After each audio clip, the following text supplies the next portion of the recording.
تو حضرت خواجہ غریب نواز رحمۃ اللہ تعالیٰ علیہ کی فکر اور تعلیمات کے حوالے سے میں چاہوں گا مختصر اور کچھ جامع کلمات ارشاد فرمائیے۔ بسم اللہ الرحمن الرحیم۔ حضور خواجہ صاحب کی فکر کیا ہے؟ آپ کی تعلیمات یا آپ کے لقب سے ہی ہم جان سکتے ہیں کہ آپ کے نام سے زیادہ آپ کا لقب زبان زد عام و خاص ہے۔ جی بالکل۔ غریب نواز اور غریبوں کو نوازنے والا، غریبوں کی کفالت فرمانے والا۔ حضور خواجہ صاحب نے بچپن سے ہی، آپ کے والد گرامی کا انتقال ہوا، میراث پہ جو آپ کو باغ آیا، آپ نے اللہ رب العالمین کی راہ میں اس کو وقف کر دیا اور اس کو صدقہ کر کے پھر تحصیل علوم دین کے لیے اور پھر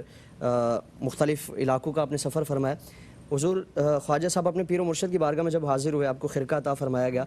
اور آپ کو اس وقت جو وصیت فرمائی، حضور خواجہ صاحب کو جب واپس بھیجنے لگے تو آپ کو فرمایا کہ اے معین الدین، اللہ تعالیٰ نے تمہیں فقر کے لیے منتخب کیا ہے، فقر کے لیے تمہیں یہ اعزاز بخشا ہے اور تمہارے کاندھوں پر مخلوق کی رہنمائی، مخلوق کی حاجت روائی کا اللہ تعالیٰ نے تمہارے سر یہ صحرا رکھا ہے، ذمہ داری رکھی ہے،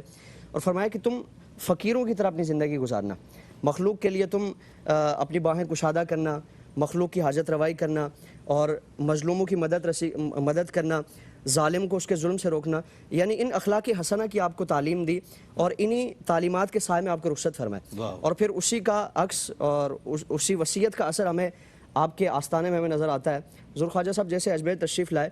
تو آپ کا اور بلکہ پیر و مرشد نے آپ کو جو وصیت فرمائی تھی کہ تمہاری سخاوت ہے وہ دریا کی طرح ہو، سمندر کی طرح ہو، تمہاری شفقت جو ہے وہ آفتاب کی طرح ہو،